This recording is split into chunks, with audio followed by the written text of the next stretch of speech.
Kaunti za Mombasa, Nairobi, Kwale na Nakuru zimetajwa kwa miongoni mwa zile zinazoongozwa kwa magenge haramu nchini.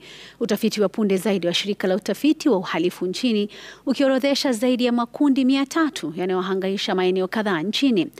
Franklin Wala anaarifu kuhusu magenge haya hatari na jinsi yanavyoendesha uhalifu.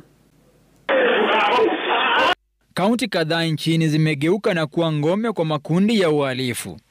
Makundi hayo ya uhalifu sasa yametajwa kuwa magenge hatari kwa usalama. Utafiti wa shirika la National Crime Research Center unaelezea jinsi magenge hayo yanazidi kuhatarisha maisha na kuzua hofu hapa nchini.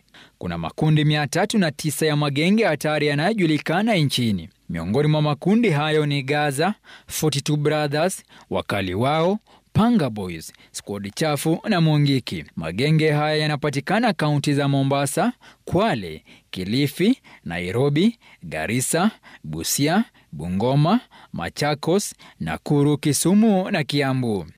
Aidha, utafiti huo ulifichua mbinu za uhalifu na vifaa vya uhalifu vinavyotumiwa na magenge haya.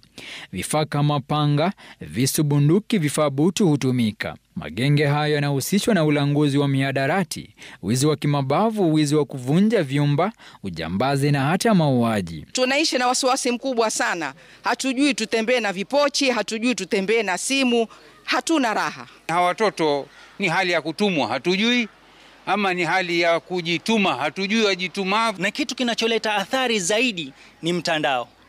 Elimu kuendelea na athari pia imeendelea. Idadi kubwa ya wahusika kwenye magenge haya ni wavulana wa kati ya miaka 18 hadi 34.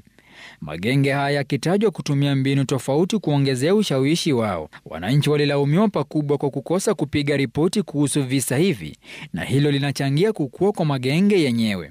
Vilevile kunazo jamii ambazo ziliwaficha wahalifu na ikawa vigumu wahusika kuchukuliwa hatua.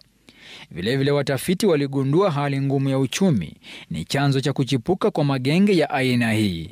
Franklin Wala, runinga ya Citizen.